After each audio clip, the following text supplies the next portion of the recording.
प्रिय प्रभु यीशु मसीह के मीठे और मधुर नाम में आप सबका फिर एक बार हमारे चैनल पर स्वागत है। आशा करता हूँ कि परमेश्वर पिता ने आपको संभाले रखा होगा और आप बिल्कुल भले चंगे होंगे प्रभु में, है ना। आज का जो वचन है वो वचन सुनिएगा।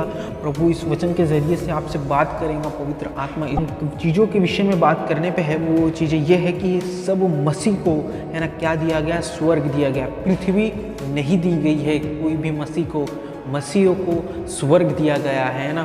तो हम इन चीज़ों में जीते हैं कि हमें स्वर्ग दिया गया है। तो हम आज यही विषय में बात करेंगे कि स्वर्ग किसका है। स्वर्ग मसीहों का स्वर्ग है। स्वर्ग किसका है? विश्वासियों का स्वर्ग है ना। जीत किसने लिया है स्वर्ग? हमें। और दिया किसने? यीशु मसीह ने हम लोगों को स्वर्ग दिया है। पृथ्वी नहीं दी है। पृथ्वी का जीवन आज है और कल खत्म हो जाता है, लेकिन हम युगान युग उस जीवित परमेश्वर के साथ, उस खुदावंद यीशु मसीह के साथ युगान युग स्वर्ग में रहेंगे और यीशु मसीह से हम बातचीत करेंगे। तो है ना, तो इस वचन के ज़रिए से मैं आपको यही बताना चाहूँगा कि कैसा मनुष्य स्वर्ग को छोड़ दे रहा है। इसको स्वर्ग को छोड़ दे रहा है। प्रभु को तो छोड़ दे रहा है और स्वर्ग को भी मनुष्य छोड़ दे रहा है। तो एक वचन को देखेंगे, पहला थिस्सलुनीकियों 5वां अध्याय 22वां वचन। इस प्रकार लिखा हुआ है, सब प्रकार की बुराई से बचे रहो। बाइबल इस प्रकार कहती है, सब प्रकार की बुराई से बचे रहो। तो क्या आज हम बुराई से बचे हुए हैं? आज हमने स्वर्ग को तो जीत लिया है, क्या हम बुराई से बचे हुए हैं? है ना। यीशु ने तो हमें स्वर्ग दे दिया है ना। तो क्या हम बुराई से बचे हुए? तो ये चीज़ों को हमें देखना है। जैसे कि अगर हम बुराई पे बुराई करते रहते हैं तो क्या हम स्वर्ग में जा सकते? क्या हम यीशु से मिल पाएंगे?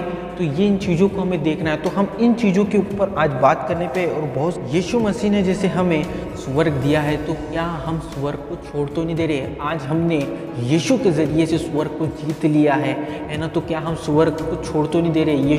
यीशु से दूर तो नहीं हो जा रहे? क्यों? क्योंकि हमारे भीतर जो भी उत्पन्न होता है वो बुराई है। जो भी हमारी चीज़ों में उत्पन्न होता है वो क्या है? बुराई है। तो जब तक हमारे मन में, हमारे हृदय में, हमारे दिमाग में बुराइयाँ चलती रहेंगी और हम बुराइयाँ करते रहेंगे या हम बुरे पापों को करते रहेंगे, तो क्या कैसे हम स्वर्ग को जीत सकते हैं? स्वर्ग को जब तक हम नहीं जीत सकते, जब तक हम यीशु को नहीं जीत सकते, तो सबसे पहले हमें यीशु को जीतना होगा। सबसे पहले हमें परमेश्वर को जीतना होगा। जैसे कि हमने वचन को पढ़ा और वचन इस प्रकार कहता है कि सब प्रकार की बुराई से दूर रहो। तो क्या आज हम दूर हैं? तो हमें इन चीज़ों को देखना। ऐसा न हो कि हम यीशु का नाम जपते जपते, है ना, नरक में डाल दिया जाए। बाइबल भी और प्रभु यीशु मसीह भी नहीं चाहते कि उनका कोई भी मसीह या कोई भी विश्वासी जो यीशु के ऊपर बिलीव करता है, यीशु के ऊपर विश्वास को करता है, यीशु भी नहीं चाहता कि उनमें से कोई नरक जाए। यीशु चाहता है कि हम सब स्वर्ग में रहें। परमेश्वर की भी यही इच्छा है। एक और वचन हम देखेंगे, इफिसियों 5वां अध्याय 3रा वचन। इस प्रकार लिखा हुआ है, और जैसा पवित्र लोगों के योग्य है वैसे तुम में व्यभिचार और किसी प्रकार का अशुद्ध काम या लोभ की चर्चा तक न हो। बाइबल इस प्रकार कहती, किसी प्रकार के लोभ की चर्चा तक न हो। मतलब किसी प्रकार के पाप, किसी प्रकार के अशुद्ध कामों की चर्चा हमारे जीवन में, जब हम यीशु मसीह को अपना मुक्तिदाता, उद्धारकर्ता, प्रभु करके ग्रहण कर लेते हैं, तब से हमें इन चीज़ों को छोड़ देना पड़ता है। हम जब किसी के सामने यीशु को बताए ना, तो हमारे मुख से या हमारे स्वभाव से केवल और केवल प्रेम दिखना चाहिए लोगों को। तो बाइबल इस प्रकार कहती है कि किसी प्रकार की लोभ की चर्चा या किसी प्रकार के पाप की चर्चा, अशुद्ध कामों की चर्चा तक हमारे जीवन में न हो और ना हम करें। बाइबल के खिलाफ हम चले जाते हैं, परमेश्वर के खिलाफ चले जाते हैं, उसे पाप कहते हैं, है ना।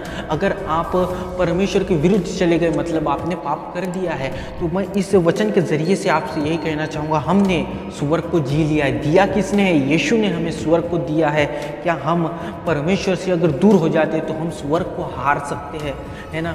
हम उस स्वर्गीय जीवन को, जो यीशु ने हमारे साथ वादा किया है कि मैं जाता हूँ और तुम्हारे लिए घरों को बनाता हूँ और फिर मैं आके तुम्हें लेके जाऊँगा, तो हम उन चीज़ों को छोड़ सकते। हमें हमारे जीवन को अपडेट करना होगा और हमें परमेश्वर के पास जाना होगा, है ना। एक और वचन को हम देखेंगे, इफिसियों 5वां अध्याय 8वां वचन। इस प्रकार लिखा हुआ है, क्योंकि तुम तो पहले अंधकार थे परंतु अब प्रभु में ज्योति हो, सो ज्योति की प्रसन्नता की नाई चलो। बाइबल इस प्रकार कहती है कि पहले तुम अंधकार में थी पर अब तुम ज्योति हो, तो ज्योति की है ना हमें बाइबल कहती है एक पवित्र जीवन जीने के लिए। क्यों? क्योंकि हमने स्वर्ग को जीत लिया है। स्वर्ग एक पवित्र स्थान है, स्वर्ग एक पवित्र जगह है जहाँ हमारा सबसे बड़ा परमेश्वर जिसने पूरी कायनात को रचने वाला रचयिता उस पे विराजमान होता है ना। तो बाइबल इस प्रकार कहती है कि तुम पहले अंधकार में थे, अब तुम ज्योति हो, तो ज्योति की नाई चाल चलो। मतलब गुनाह को ना करो, बुराई की चर्चा तुम्हारे जीवन में न होने पाए, तुम्हारे स्वभाव से प्रेम झलकना चाहिए ना कि क्रोध।